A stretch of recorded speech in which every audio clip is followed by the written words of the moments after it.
Assalamualaikum warahmatullahi wabarakatuh. Good afternoon, everyone. So today I'm David Maulana from Group 2. I would like to deliver my presentation about the application of Bhai Bithaman Ajil in house financing. The first one, I would like to explain about the definition.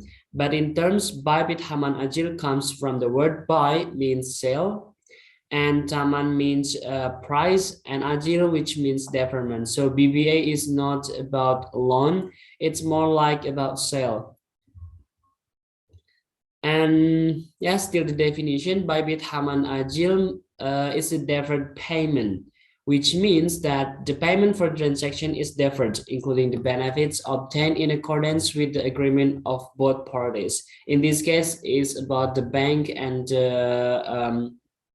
people who have transaction with that bank. So this payment concept is usually used for the purchase of property, vehicles, furniture, and other consumer goods. And the differences, as we know that Bybit Haman Ajil comes from a Murabaha, but the difference is for the Murabaha is carried out in the short term. So it is only like in a short term, and for BBA is carried out in the long term, and the bank as the party selling the result is not required to discuss the profit margin it has earned. It based on according to Muhammad Hassim Kamali. Next, for the legality of BBA in-house financing, we have from the Quran Surat Al-Baqarah verse 275, and also, if I'm not mistaken, we have in Surah Al-Baqarah, verse 175. So, أعوذ بالله من الشيطان الرجيم الذين يأكلون الربا لا يقومون إلا كما يقوم الذي يتخبطه الشيطان من المس ذلك بأنهم قالوا إنما البيع مثل الربا وأحل الله البيع وحرم الربا فمن جاءه موعظة من ربه فانتهى فله ما سلف وأمره إلى الله ومن عاد فأولئك أصحاب النار هم فيها خالدون. Which means those who therefore user will not stand except as stand one whom the evil one by his touch hath driven to madness. That's because they say trade is like usury, but Allah had permitted trade and forbidden usury. Those who after receiving direction from their Lord, the sins shall be pardoned for the past. Their case is for Allah to judge, but those who repeat the offense are companions of the fire, they will abide therein. And for the Surah Al-Baqarah, verse 175 is, if I'm not mistaken, that Allah permit or Allah allow a sell, but for a riba is not allowed. And for hadith, we have hadith narrated by Al-Bukhari and Muslim from Aisha radiallahu anhu that the Prophet, peace be upon him, sallallahu alaihi wasallam, bought a meal from one Yahudi with deferred payment, and he mortgaged his iron shirt, which is made from iron. So from this hadith that Rasulullah sallallahu alaihi wasallam is allowed about the different payments. And from the Muslim scholar, the practice of DBA in-house financing in Malaysia has become controversial issue in its application in the Sharia world and has become a debate between school of fiqh, because some have the opinion that this transaction includes justifying usury or a hilah deception in justifying usury. And the majority of scholars consider this transaction is void. So for the Muslim scholar, that the majority of the scholar is void because it is justifying riba and hilah for riba. So I think this is becoming issue because as long as I read, there are, like the hadith and the Quran is allowing to do like different payment, but for the Muslim scholar is actually the majority of them void about this transaction. So it could be we should discuss about this later. And for the characteristic, I think this is the last of my part. The first one is payment from transaction, which is fixed and free from interest rates. So because the transaction or the payment is stay, I mean there are no increasing interest rates or something, and for the benefit to the bank is actually still. So yeah, that's the first characteristic. The second one is apply the principle of profit sharing or profit and loss sharing, which is basically when there is a profit, then the profit will be divided. And if there is a loss not due to negligence of the entrepreneur, it will be borne by the owner of the capital. And the third, we have transaction made or allowed in Islamic law, meaning that any method of financing or transaction used still refers to the Quran, Hadith, or Muslim experts or scholars. Fourth, the absence of an element of gharar or uncertainty that result in financing can suddenly swell due to the absence of a specific period or other uncertainty. Five, we have the payment of zakat, tax, or on by the bank. And six, the concept of transaction is applied in accordance with the concept of Islamic Sharia. Hi, Assalamualaikum warahmatullahi wabarakatuh. My name is Muhammad Zaid Imam Bihuze and it's number 280092. As for my part, I will be explaining about the advantage of Bhai Bithaman Ajil in house financing. The application of Bhai Bithaman Ajil in home financing has many advantages in regard to providing the best alternative payments toward the consumer, especially in avoiding riba-free transaction. Therefore, the advantages of applying Bhai Bithaman Ajil are explained as follows.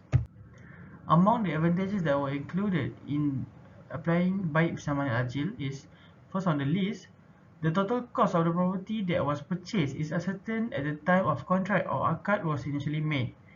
During this transaction, the bank will buy the asset according to the initial price and later resell the asset to purchaser who cooperated with the bank at the initial price agreed.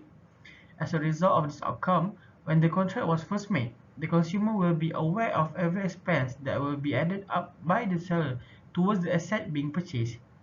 This will lead for the transaction to be clear and transparent without any confusion on a later date. Next, there are no additional or hidden costs in the transaction between buyer and seller that will affect the price of the property purchase. Not only that, the price at which the bank sells the asset will include both the asset real cost as well as the bank profits margin. It should also be noted that there is no interest charge and the extra price compensates the bank for its profit. The payment is deferred according to the agreed period between buyer and seller and can be paid in installment. However, there is no increase in interest rate that conventional banks will usually impose. Moving on to the next advantage, there is no elements of uncertainties or gharar involved in the transaction. Gharar has several definitions that have been provided by various Muslim scholars. Nonetheless, gharar may be understood as any transaction in which the existence of description of the goods are not certain. This is due this is due to a lack of information and understanding of the consequence of the contract or the type and quality of the subject matter. As a result of applying Baik Bersama Ajil in-house finance, it aids in offering gharar-free transaction. This is immensely beneficial to both parties in the Baik Bersama Ajil transaction that was carried out, which is free of uncertainty or without deception, since the client or buyer can determine the price to be paid in advance and when the contract will end. Last but not least, during the Baik Bersama Ajil contract, the consumer has the ability to know exactly when the financing will end. This provides the consumer a peace of mind since they are capable of deciding when they want the contract to end with an agreement between them and the seller. Furthermore, there will be no compounding of arrears and penalty charges under the Baik Bersama Ajil contract. Having said that, the penalty charge for selling the property during the lock-in term may be lower than the penalty fee for a conventional loan. It should also be noted that repayment is not prone to change. Therefore, installments are fixed for the duration of the contract and there are no adjustments even though there is an increment towards interest rate. Now, I would like to explain in more detail regarding the procedures involved in BBA regarding house financing. So before we start, we need to know the main parties involved inside of the BBA itself. So there are three main parties, which are the developers, the customer, and also the financial institution. So there are 5 crucial stages that we need to establish in order for the BBA for house financing to take in place. The first procedure that we need to know is the house identification. Customer need to know the exact house he wanted to buy in order for the BBA to take in place. So the house can be seen as a property to be executed by the customer and can be both existing and non-existing house. So what is the difference between the existing and the non-existing house? So the existing house is a house that already existed, as we all already understand about this statement. So a non-existing house is a house that is promised to be developed in future. So the second step to be known is the purchase of the identified house made by the customer. Rather than the payment, it's more towards the details regarding the house that will be bought by the customer itself. So the customer will pay the upfront price known as the deposit. So the next step can be understood by the stage of the application of the financing. So what is the application of the financing? So application of financing only can be established when the person cannot pay the lump sum. So this is the highlight of the procedure where we can apply for the BBA. So before we apply for the BBA, we need to know the exact requirement for how to apply the BBA itself. So to fulfill the requirement, one must know the exact documentation or specification that they need to have in order for the BBA financing application to be accepted by the person. So there are few types of document that need to be established by the customer itself, which is the sale and purchase agreement, the copy of registration card, pay advice, confirmation letter for the employer and customer inland revenue. So these are the required information that need to be established by the customer in order for the BBA application financing to be succeeded. So BBA financing is not only focusing on the application but also another parts of the application, and this involved with the tenure of the financing, which means that how many years that the customer will be inside of this agreement, and the term of repayment of the amount needed for the pay price of the house itself. We move on to the fourth process of buying a house based on BBA contract, which is the process of approval or refusal of the application of BBA application of house financing. And if the customer satisfy the documentation, thus the process is approved. But if the otherwise, the process will be in the refusal. So moving on to the last stage of the procedure of the BBA financing for house financing is the acceptance and the execution of the agreements. Payment of the house shall be on the monthly payment as agreed by the parties. Hello, my name is Norna Hidayah, and now I'll be presenting on cases related to the application of BBA in house financing. So as we all know, BBA is great as it helps people to acquire a house with a monthly installment. However, the downside of it often arises in the event of default, where if the customer defaulted on the payment, they have to repay based on selling price, which is quite higher than the price of the property in the agreement between the customer and also the home developer. So regarding this topic, there are two cases that I would like to highlight. First is Afing bin Berhad against Zulkifli Abdul 2006, where the defendant purchased a house through BBA home financing for 346,000 payable over an 18-year tenure. However, at the end of 1997, the defendant restructured the loan where the selling price has increased to 992,363 ringgit payable over 25 years. After making several payments totaling 33,454 ringgit, the defendant default. The bank then claimed for the unearned profit that is selling price 958,909 ringgit and also the right to auction the house. So the issue in this case is what is the exact amount that the defendant owed the bank in this situation after having paid 33,454 ringgit in installment. Firstly, the court dismissed the plaintiff claim for the unearned profit for reason that if the defendant has to pay for the whole tenure, he should be entitled for the whole property. It would be incongruous if he already denied the tenure but still has to pay to the bank for the whole period. Furthermore, the unearned profit claimed by the plaintiff is contradictory to the profit that was entitled under the BBA home financing.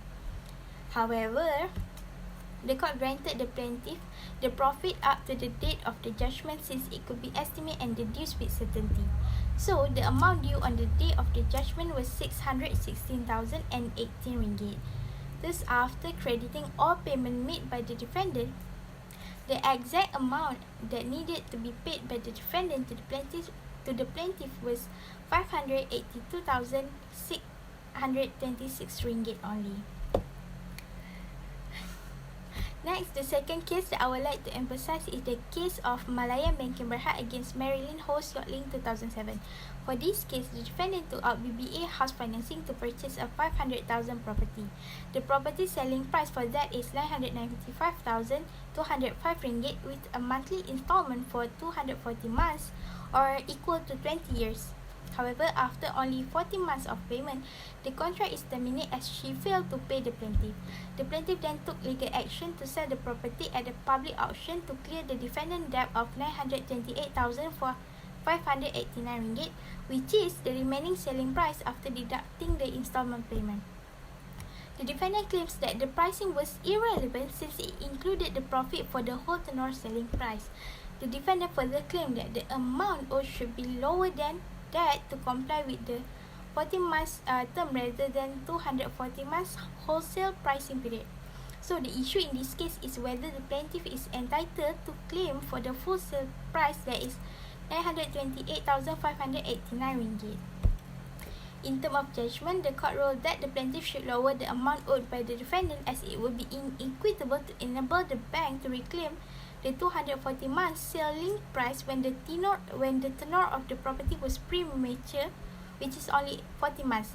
As a result, the court determined that the plaintiff is only entitled to 598,689 ringgit claim. This sum represents the total purchase price of 500,000 as well as the overall profit for the term tenure of 156,000 and 640 ringgit. To conclude, if you focus on the court decision for both cases, it should be highlighted that they did not favor the plaintiff side. The reason is that if the court granted the plaintiff claim, the defendant's situation of applying BBA house financing would turn to be unjust and worse than applying under the conventional bank. It should not happen because people prefer to apply BBA rather than conventional bank due to the nature of repayment and slightly low interest, which was much better. Therefore, we can see that the cases related to BBA home financing application usually arises in the situation of default in order to protect the defendant from irrelevant claim by the plaintiff as the one who offered the service. Thank you. Bismillahirrahmanirrahim. Assalamualaikum warahmatullahi wabarakatuh. Good afternoon. So today I would like to present my presentation about restriction in applying BBA house financing. The question is, can foreigner or non-Muslim apply for a BBA house financing? In the concept of BBA house financing, Islam allows anyone to use Sharia principle because basically this concept is not only intended for the Muslim, but only system and principle based on Islamic rules. There are 4 types of funding operation including Islamic bank accounts, checking accounts, investment accounts, and special investment accounts. According to Muslim scholars, Iqbal and friends, they argue that Islamic banks have now spread to almost all corners of the world. No one rejects the establishment of Islamic banks. Even non-Muslims are also very accepting of conventional banks and Islamic banks that can operate in parallel. To maintain customer loyalty, Islamic banks must be able to provide the best service by paying attention to customer needs. Good service quality provides comfort to them so that people will always carry out transactions based on Islamic principles. Islamic banks are only intended for Muslims, where in reality, this is not the case. Therefore, good education is needed to the public so that there is no misperceptions. The government, in this case, must be involved in providing information to the public as well as the Islamic banking institution itself. The fact is that the concept of Islamic banks does not really offer large profit compared to the conventional banks, but that does not mean that Islamic banks do not provide benefits to their customers. It's just that the amount of profit is not large because in Islam there is the term profit sharing instead of paying interest. The problem that is still happening is that non-Muslim customers still think that BBA transactions are only intended for Muslim, even though in fact this is not the case. Islam is very open to using the Sharia contract system, but Islam has never forced customers to always use the concept Islam in transactions. Islam always provides information disclosure for every customer because in Islam it is not allowed to cover up in the transaction process. There must be clarity so that customers do not feel confused. All requirements and the transaction process will be explained at the beginning with details such as how much money must be paid, when the customer has to pay, how much profit will the company get, and what are the benefits if the customer uses the BBA concept in purchasing property.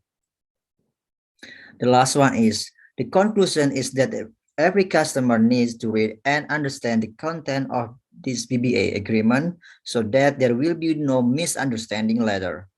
If the customer feels that he does not really understand the contents of the agreement, it is better for the customer to ask questions in detail. Then, Islam does not limit customers to use BBA transaction in purchasing property because Islam actually opens the widest possible for any religion to transact in Sharia. The most important thing in this that customer believe and accept all the rules in these transactions. For the conclusion, BBA is one part of the Murabaha transaction, where this transaction is included in the form of buying and selling and not a loan. This transaction is also allowed based on the Quran and Hadith as well as the opinions of Islamic jurists. In addition, in its implementation in Islamic banks, this transaction is not limited to only Muslims, but also allows to non-Muslims to participate in it. If the party concerned understand exactly what type of transaction he is doing. So Islam does not limit this kind of transaction to the non-Muslim.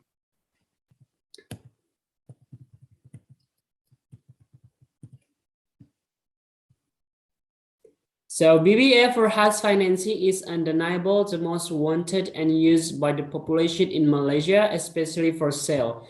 This is because there are several advantages over other types of conventional transactions, such as the absence of an increase in land prices were according to the initial agreement, avoiding gutter and usury, and there are still several other advantages. In addition, of course, not everything is said to be perfect. Nowadays, this type of transaction is often misused, and there are misunderstandings in it where basically when this transaction occurs, the bank still holds the responsibility until the payment is paid off. But currently, it is not like this. When the customer pays, the bank immediately releases responsibility as a whole, which is certainly wrong and can make the BBA transaction illegal. However, apart of that, there are several other problems as mentioned in the case above, namely Malayan banking and also Avin Bank, President Zulkifli Abdullah.